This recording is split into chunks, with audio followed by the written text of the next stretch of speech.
नमस्कार विद्यार्थियों। द्वितीय वर्ष के विद्यार्थियों के लिए आज का जो टॉपिक हमने चयन किया है वह आर्थिक विचारों के इतिहास के संदर्भ में है और इसको लेने के लिए हम आज जो सिद्धांत लेके चल रहे हैं आपके समक्ष वो है रिकार्डो का लगान का सिद्धांत। विद्यार्थियों, रिकार्डो के लगान का सिद्धांत को स्पष्ट करने के लिए मैं आपको स्पष्ट करूं कि रिकार्डो एक ब्रिटिश नागरिक अर्थशास्त्री हैं जिन्होंने सर्वप्रथम प्रतिष्ठित अर्थशास्त्र के अंतर्गत रिकार्डो के सिद्धांत की विवेचना, लगान के सिद्धांत की विवेचना करने का प्रयास किया और उनका एक सिद्धांत मौलिक एवं वैज्ञानिक सिद्धांत के रूप में जाना जाता है। विद्यार्थियों, सबसे पहले हम इस बात की विवेचना करने चाहेंगे आपसे कि लगान का अर्थ क्या है, उसकी परिभाषा क्या है, लगान होता क्या है। विद्यार्थियों, लगान क्यों उत्पन्न होता है या लगान है क्या? अगर हम साधारण भाषा में बात करें तो लगान किसी उत्पत्ति के साधन को प्राप्त होने वाला एक किराया होता है। जैसे हम भूमि की बात करें तो भूमि के लिए जो भुगतान हमें उपयोग के लिए देना होता है वह लगान कहलाता है।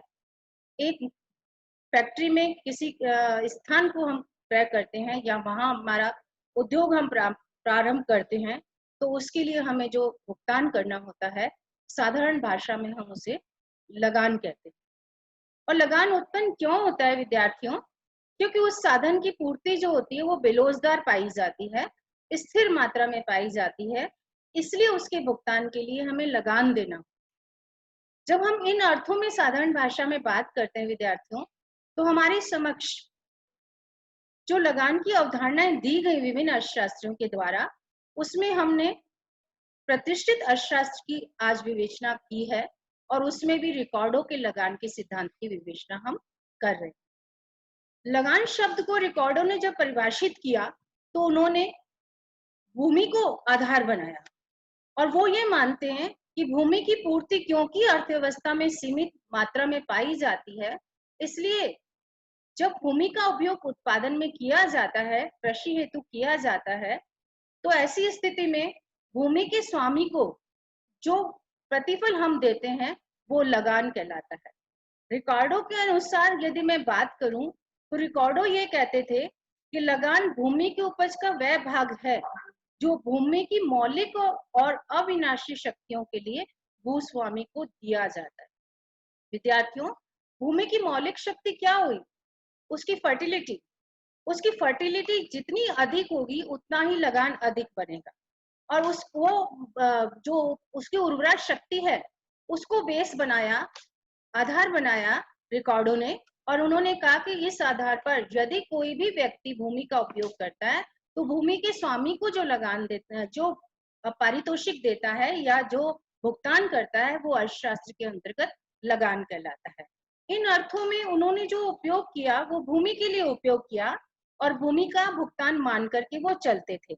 और उनका जो ये लगान का सिद्धांत है वो वास्तव में लगान का सिद्धांत अपने आप में शुद्ध लगान की गणना करता है। जिसमें शुद्ध लगान का अभिप्राय मैं आपको स्पष्ट करूं विद्यार्थियों, रिकार्डो ये कहते थे कि शुद्ध लगान क्या है? जो केवल भूमि के उपयोग के लिए ही दिया जाता है भूस्वामी को। उसमें हम भूस्वामी के द्वारा उस पे जो अतिरिक्त विनियोजन किया गया उस पे हम कुछ भी नहीं देते हैं, बल्कि शुद्ध लगान केवल भूमि के उपयोग का पारितोषिक माना जाता है। और रिकार्डो ने इसे स्पष्ट करने के लिए कि लगान किस लिए उत्पन्न होता है, इसको स्पष्ट करने के लिए अपने लगान के सिद्धांत की कुछ मान्यताओं को लिया। उनके लगान के सिद्धांत की जो मान्यताएं थी उन मान्यताओं पर मैं आपको ध्यान देना चाहूंगी और उसके पश्चात हम ये आएंगे कि उन्होंने अपने सिद्धांत की व्याख्या किस प्रकार से की। तो लगान के रिकार्डो के लगान के सिद्धांत की मान्यताओं को मैं एक एक करके आपको स्पष्ट करती हूँ कि वो अपने सिद्धांत को व्याख्या करने के लिए किन मान्यताओं को अर्थव्यवस्था में मान करके चलते थे। तो सबसे महत्वपूर्ण मान्यता जो उन्होंने अपने सिद्धांत को स्पष्ट करने के लिए दी वह पहली मान्यता उनकी यह थी कि भूमि की उर्वरा शक्ति में जो है वो अंतर पाया जाता है। अर्थात अर्थव्यवस्था में जो भूमि उपलब्ध होती है हमें उनकी फर्टिलिटी की जो रेट होती है वो अलग अलग पाई जाती है और कोई भूमि बहुत अधिक उपजाऊ होती है और कोई भूमि जो होती है बहुत घटिया अथवा कम उपजाऊ होती है। तो पहली मान्यता उन्होंने यह मानी थी कि भूमि की उपजाऊ या फर्टिलिटी की उर्वरा शक्ति में भिन्नता पाई जाती है, उसी के आधार पर उन्होंने लगान के सिद्धांत की विवेचना की। दूसरी महत्वपूर्ण मान्यता वो ये मान के चलते हैं कि जितनी भी प्रकार की हमारे पास भूमि उपलब्ध होती है वह स्थिर मात्रा में पाई जाती है, अर्थात हम भूमि की मात्रा में वृद्धि नहीं कर सकते हैं। यह उनके सिद्धांत की दूसरी महत्वपूर्ण मान्यता थी। तीसरी मान्यता जो रिकार्डो ये मान के चलते हैं कि भूमि का उपयोग केवल एक ही कारण हम कर रहे हैं, अर्थात जहां उन्होंने लगान के सिद्धांत को स्पष्ट किया, उन्होंने ये महत्वपूर्ण मान्यता मानी कि लगान का जो कैलकुलेशन हम कर रहे हैं वो मात्र इसको लेकर के कर रहे हैं कि भूमि का उपयोग हम केवल कृषि के दृष्टिकोण से कर रहे हैं, अन्य दृष्टिकोणों से हम भूमि का उपयोग नहीं कर रहे हैं। ये उनके सिद्धांत की महत्वपूर्ण मान्यता थी। चौथी मान्यता जो वो मान के चलते हैं लगान के सिद्धांत की व्याख्या करने के लिए, वो ये मान के चलते हैं कि उस परिस्थिति के अंतर्गत अर्थव्यवस्था में पूर्ण प्रतियोगी बाजार पाए जाते हैं, अर्थात पूर्ण प्रतियोगिता की समस्त शर्तें लागू होती हैं और उन शर्तों के आधार पर उन्होंने अपने लगान की व्याख्या की। पांचवी महत्वपूर्ण मान्यता वो मान के चलते हैं लगान के सिद्धांत के अंतर्गत कि कृषि के अंतर्गत क्रमागत उत्पत्ति ह्रास नियम क्रियाशील होता है। विद्यार्थियों, घटते प्रतिफल का नियम लागू होता है। इसका अभिप्राय यह है कि जैसे जैसे हम भूमि का उपयोग करते हैं उसकी उर्वरा शक्ति में उत्तरोत्तर कमी होती चली जाती है, तो जो रिटर्न्स हमें प्राप्त होते हैं कृषि से वो घटती हुई दर से प्राप्त होते हैं। यह भी उनके सिद्धांत की एक महत्वपूर्ण मान्यता थी। छठी मान्यता वो ये मान के चलते हैं कि अर्थव्यवस्था के अंतर्गत एक मार्जिनल लैंड होती है, मार्जिनल लैंड होती है और उस मार्जिनल लैंड को उन्होंने एक नाम दिया लगान रहित भूमि। विद्यार्थियों, इस पे प्रकाश डालना बहुत जरूरी है कि उन रिकॉर्डिंग के अनुसार मार्जिनल लैंड क्या होती है, सीमांत भूमि क्या है। इसको मैं स्पष्ट करने के लिए आपको स्पष्ट कर रही हूँ कि मार्जिनल लैंड वास्तव में क्या होती है। सीमांत भूमि वह भूमि होती है जिस भूमि का उपयोग हम ये कहते हैं जिस पर जितना व्यय किया जाए उतनी ही रिटर्न्स प्राप्त होती है, अर्थात उस पर जितना हम खर्च करते हैं केवल वो भूमि उतना ही हमें उत्पादन की मात्रा देती है, इसलिए एक्स्ट्रा उससे कुछ भी जनरेट नहीं हो पाता है। इस तरह की भूमि को जो नाम दिया गया रिकॉर्डों के द्वारा, वो ये दिया गया सीमांत भूमि, अर्थात जिस पर कोई लगान उत्पन्न ही नहीं होता। विद्यार्थियों, इस संदर्भ में हम ये कहना चाहेंगे कि उनकी एक महत्वपूर्ण मान्यता ये थी कि लगान जो होता है वो वास्तव में उसकी वजह से सीमांत भूमि के आधार पर ही गणना की जाती है, तो सीमांत भूमि जैसी स्थिति भी पाई जाती है। अगली मान्यता वो ये मान के चलते हैं कि किसान के द्वारा खेती का कार्य जो किया जाता है, कृषक द्वारा जो खेती का कार्य किया जाता है, उसका एक क्रमागत स्थिति है। सबसे पहले कृषक जो करता है वो कार्य किसका करता है, सबसे उपजाऊ भूमि पर कृषि करता है और उसके बाद में उससे सेकंड कैटेगरी पे जाता है और उसके बाद में वो थर्ड कैटेगरी पर जाता है। और इस प्रकार से उन्होंने ये स्पष्ट करने का प्रयास किया कि कृषि की क्रमागत इस तरह की स्थिति पाई जाती है। आठवीं मान्यता वो ये मान के चलते हैं विद्यार्थियों कि भूमि की उपजाऊ शक्ति मौलिक और अविनाशी है और जैसे जैसे जनसंख्या में वृद्धि होती है, कृषि पदार्थों की मांग बढ़ती है, उसको हम यूटिलाइजेशन करते हैं तो उसका असर लगान पर आवश्यक रूप में पड़ता है। और नवीं मान्यता वो ये मान के चलते हैं 9 कि कृषि उपज की लागत श्रम की मात्रा पर निर्भर करती है और श्रम की मात्रा पर निर्भर करने के कारण उन्होंने यह बताया कि उत्पादन की लागत तो एक जैसी होती है परंतु उत्पादन की मात्रा हमें भिन्न भिन्न प्राप्त होती है। क्यों प्राप्त होती है? क्योंकि भूमि की उर्वरा शक्ति में भिन्नता पाई जाती है। इस प्रकार से उन्होंने ये स्पष्ट करने का प्रयास किया कि अर्थव्यवस्था के अंतर्गत हम इन मान्यताओं को यदि मान के चलते हैं तो रिकॉर्डों के सिद्धांत की व्याख्या हम कर सकते हैं। विद्यार्थियों, अब मैं आना चाहूंगी कि रिकॉर्डों ने अपने सिद्धांत की व्याख्या किस प्रकार की। उसकी सिद्धांत की व्याख्या को मैं दो अर्थों में आपको स्पष्ट करूंगी, एक विस्तृत खेती के अंतर्गत और दूसरा मैं मान के चलती हूँ गहन खेती के अंतर्गत।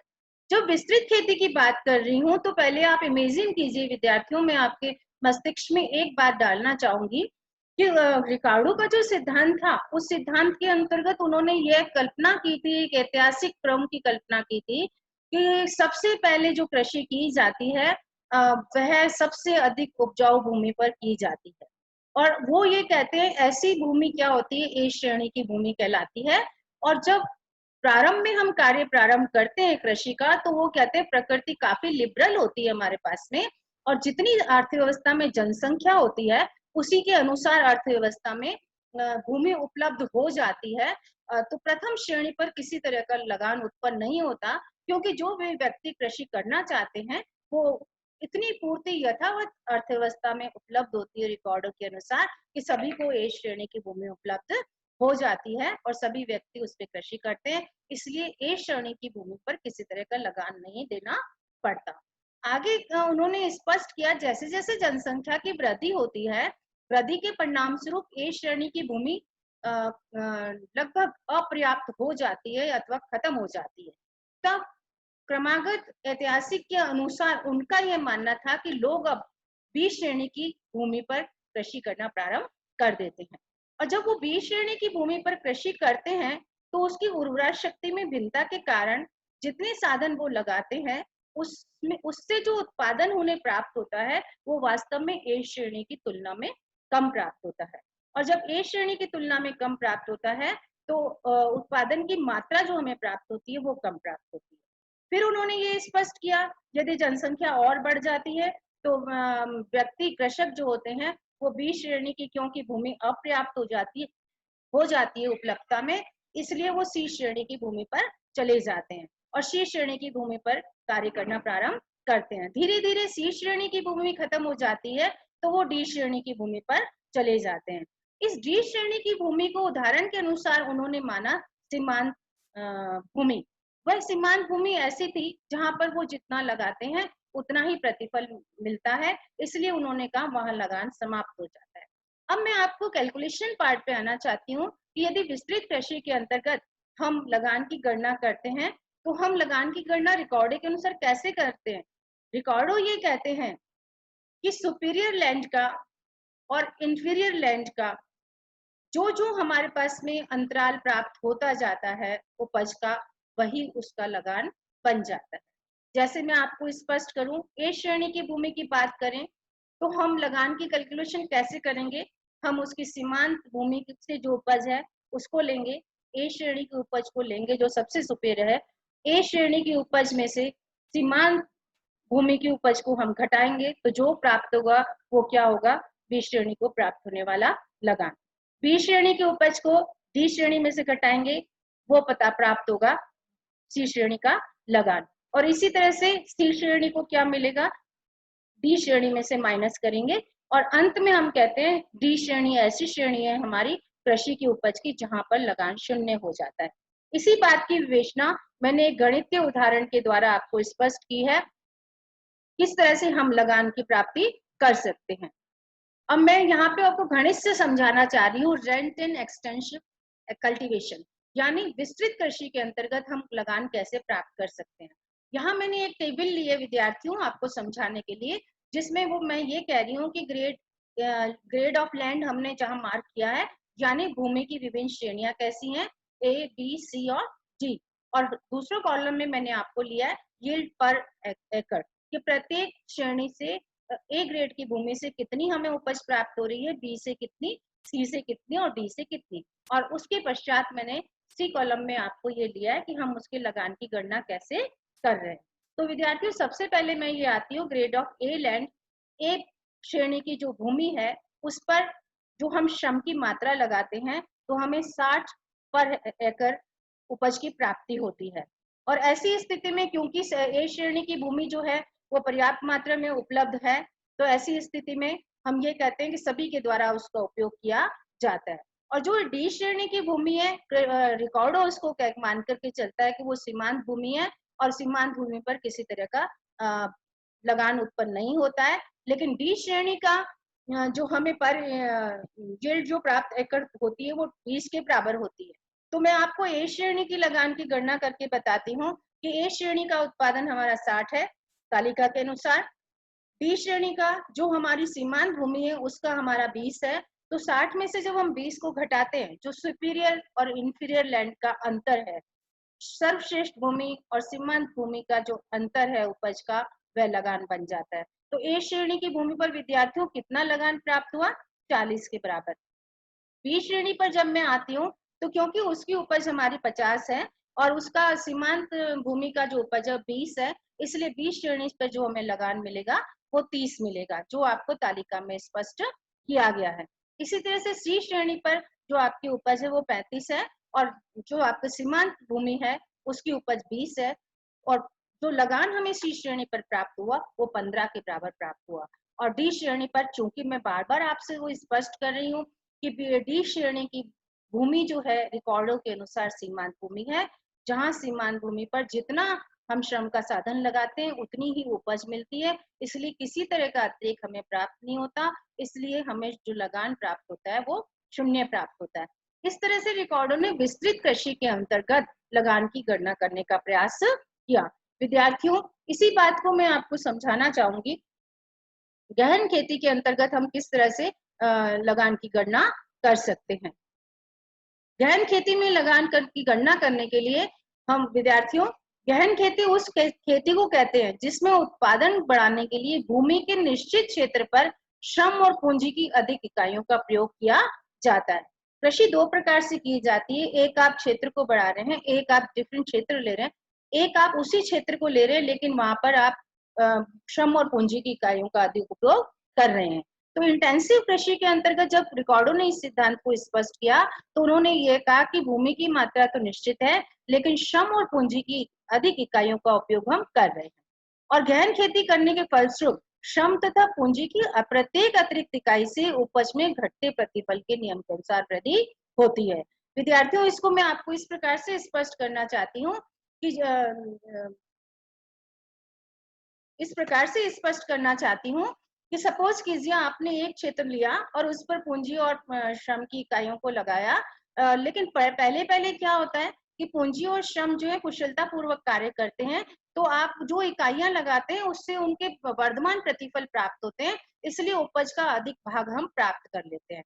लेकिन जैसे ही आप द्वितीय श्रेणी की उसी भूमि पर फिर आते हैं तो उसी साधन की मात्रा के कारण, क्योंकि साधन की कार्यकुशलता घट जाती है, तो वही साधन उतना कार्यकुशल नहीं हो पाता, इसलिए वो प्रतिफल जो हमें प्राप्त होता है, उपज जो हमें प्राप्त होती है वो कम प्राप्त होती है। इसलिए ए श्रेणी की अपेक्षा बी श्रेणी में हमें उपज कम प्राप्त होगी। इसी तरह से सी श्रेणी पर आते हैं तो हम कहते हैं क्रमागत उत्पत्ति ह्रास के हम क्रियाशील होने से साधन की कार्यकुशलताएं घटती हैं, जिसके परिणाम स्वरूप सी श्रेणी पर और भी कम मात्रा में उपज की प्राप्ति हमें होती है और डी श्रेणी तक आते तक साधन उतना ही कमा के हमें देता है जितना कि उसको लगाया गया, इसलिए वहां पर लगान जो होता है वो शून्य हो जाता है। इस प्रकार से मार्शल के द्वारा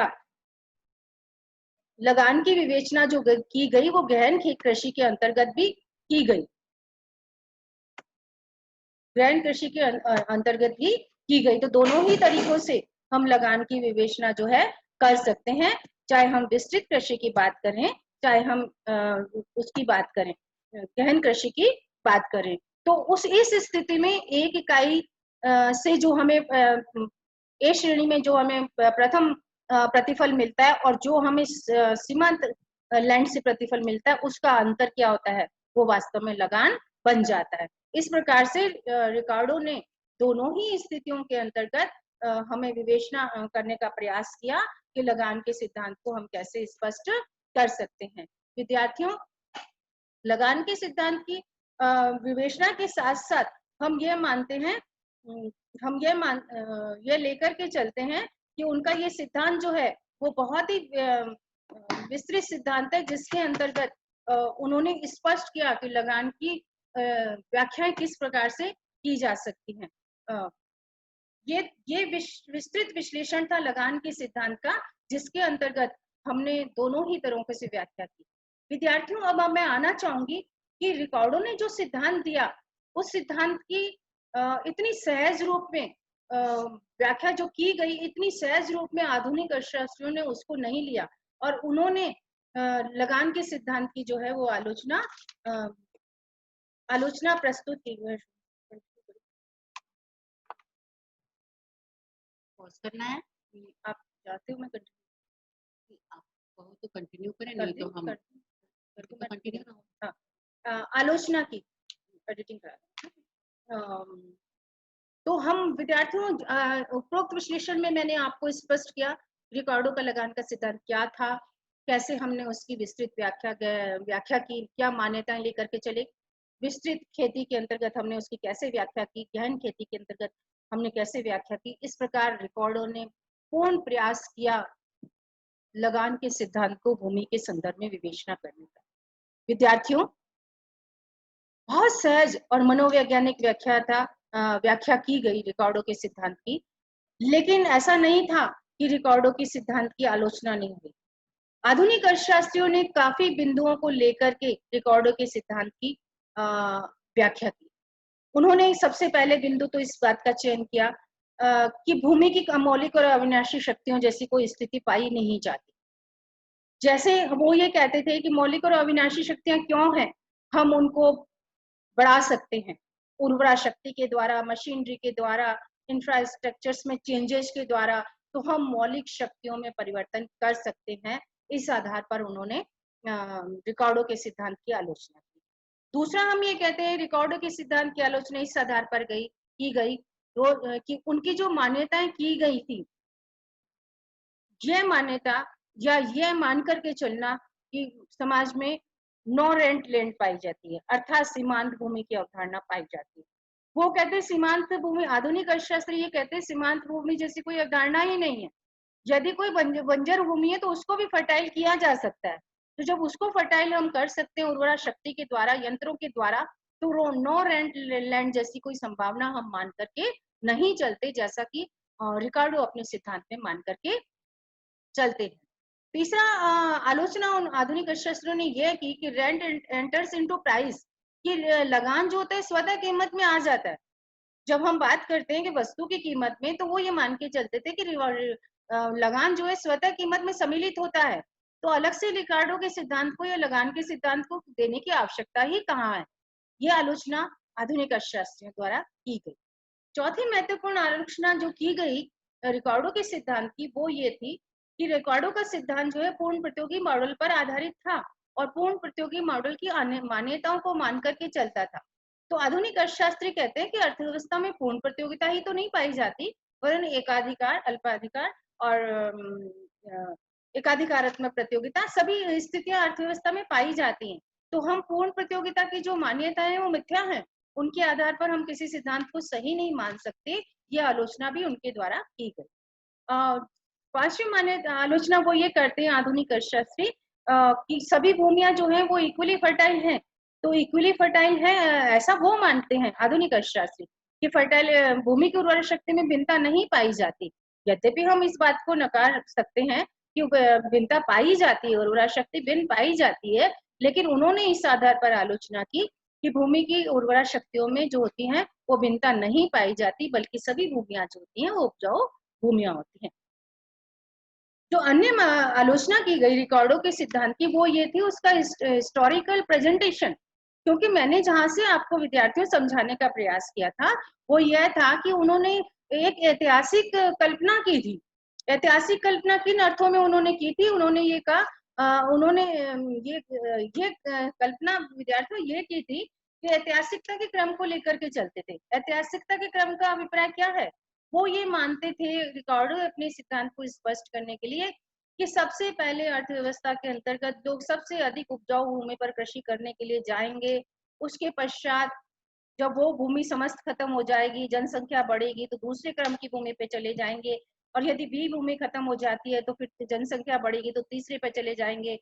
और यदि तीसरी भूमि खत्म हो जाती है तो कम उपजाऊ भूमि पे चौथी पे वो चले जाएंगे। तो इस तरह से उन्होंने ऐतिहासिक क्रम में व्याख्या की, जो वास्तव में ऐसा प्रतीत होता है कि क्या वास्तविक अर्थों में ऐसा होता है कि व्यक्ति ये चयन करे कि मुझे कहाँ जाकर के सबसे उपजाऊ भूमि मिलती है, मैं जाकर वहां कृषि करूं। तो वास्तविक अर्थों में तो ये आलोचना सही प्रतीत होती है, क्योंकि ऐसा तो ऐतिहासिक क्रम हमें कहीं भी देखने को नहीं मिलता है जिसके आधार पर हम ये कहें कि ऐतिहासिकता के आधार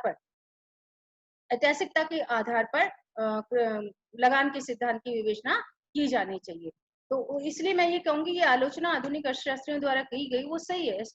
हिस्टोरिकल बैकग्राउंड के आधार पर हम लगान के सिद्धांत की उस तरह से विवेचना नहीं कर सकते जैसा कि रिकॉर्डो मानकर चलते हैं और अपने सिद्धांत की विवेचना करते हैं।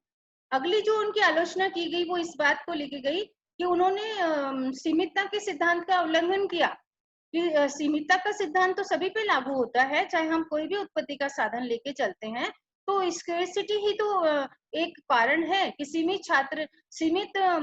साधन है तो नेचुरल है उसका पारितोषिक बढ़ेगा। तो इस बात को कहीं वो विवेचना नहीं करके चलते हैं, वो तो ये कहते हैं कि उपजाऊपन के अंतर आदि के कारण लगान की उत्पत्ति हुई, तो उनका कंसेप्ट सीमितता को लेकर के नहीं चलता है, इसलिए इसकी आलोचना की जाती है। अगली आलोचना आधुनिक अर्थशास्त्रियों द्वारा ये की गई कि रिकॉर्डो ने जो लगान का सिद्धांत दिया वो रिकॉर्डो का लगान का सिद्धांत मात्र भूमि के लिए दिया गया, लेकिन विद्यार्थियों हम जानते हैं कि जो सीमितता, बेरोजगारी पूर्ति, उर्वरता की भिन्नता इत्यादि जो गुण एक भूमि में पाए जाते हैं वो अन्य साधनों में भी पाए जाते हैं। तो आधुनिक अर्थशास्त्रियों ने ये कहा कि ये सिद्धांत भूमि के लिए क्यों माना जाए, एक श्रम भी उतना ही सीमित पाया जाता है, उसकी उर्वरा शक्ति में भी उतनी ही भिन्नता पाई जाती है, उसकी क्वालिटीज में भी उतनी भिन्नता पाई जाती है, मशीनरी में भी ये लागू हो सकता है, उद्यम में भी लागू हो सकता है। तो एक भूमि पर ही हम इसकी चर्चा क्यों करते हैं?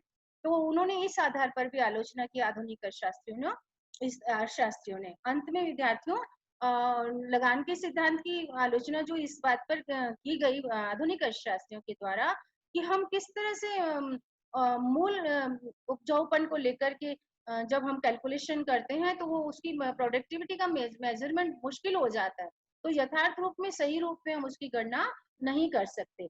ये विद्यार्थियों सारी जो आपके पास में मैंने प्रस्तुत की ये प्रतिष्ठित रिकार्डो के लगान के सिद्धांत की आलोचनाएं थी जो कि उनके द्वारा सर्वप्रथम देने का प्रयास किया गया लगान के कंसेप्ट के अंतर्गत कि लगान क्या होता है, अर्थव्यवस्था में क्यों लागू होता है और भूमि के संदर्भ में उसकी व्याख्या की गई।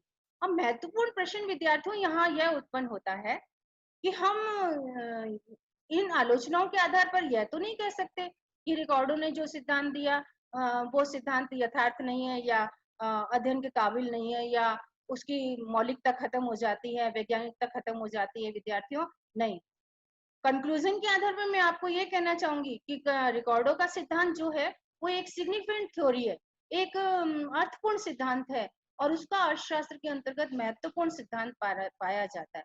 और ये रिकॉर्डो ही एक प्रथम अर्थशास्त्री थे जिन्होंने एक वैज्ञानिक तरीके से रेंट को परिभाषित करने का प्रयास किया। इसके पूर्व किसी भी अर्थशास्त्र के द्वारा इस प्रयास को नहीं किया गया।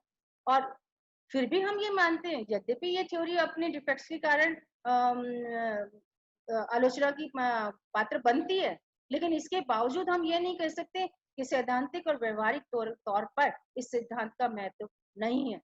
लेकिन हम ये कहते हैं कि यह सिद्धांत ही ऐसा सिद्धांत था जो कि आधार बना आधुनिक अर्थशास्त्रियों के लिए। उसी रिकॉर्डो के लगान के भूमि के सिद्धांत के पश्चात ही अन्य अर्थशास्त्रियों ने, आधुनिक अर्थशास्त्रियों ने जो लगान का कंसेप्ट यूज किया उत्पत्ति के अन्य साधनों के लिए। यदि रिकॉर्डो इस बात को नहीं कहता तो अन्य अर्थशास्त्री अन्य उत्पत्ति के साधनों पर इसे काम में नहीं ले सकते थे। तो एक आधार जो प्रस्तुत किया गया वो वास्तव में रिकॉर्डो के द्वारा प्रस्तुत किया गया और रिकॉर्डो वास्तव में एक मौलिक, वैज्ञानिक और अर्थपूर्ण सिद्धांत लगान के संदर्भ में देने में सफल रहे, इसलिए हम उनके सिद्धांत की सराहना करते हैं। उनके लगान के सिद्धांत से प्रेरित होकर के सरकार के द्वारा विभिन्न नीतियों का निर्माण किया गया, जैसे जमींदारी प्रथा को कैसे खत्म किया जाए, भूमियों का राष्ट्रीयकरण कैसे किया जाए। इस तरह के जो कंसेप्ट्स हमारी नीतियों के अंतर्गत आए वो भी देन हम रिकॉर्डो की मानते हैं। तो मैं ये कहना चाहूंगी विद्यार्थियों, रिकॉर्डो का लगान का सिद्धांत एक महत्वपूर्ण लगान का सिद्धांत है और उसका अध्ययन हमारे विद्यार्थियों के लिए बहुत महत्वपूर्ण हो जाता है। धन्यवाद।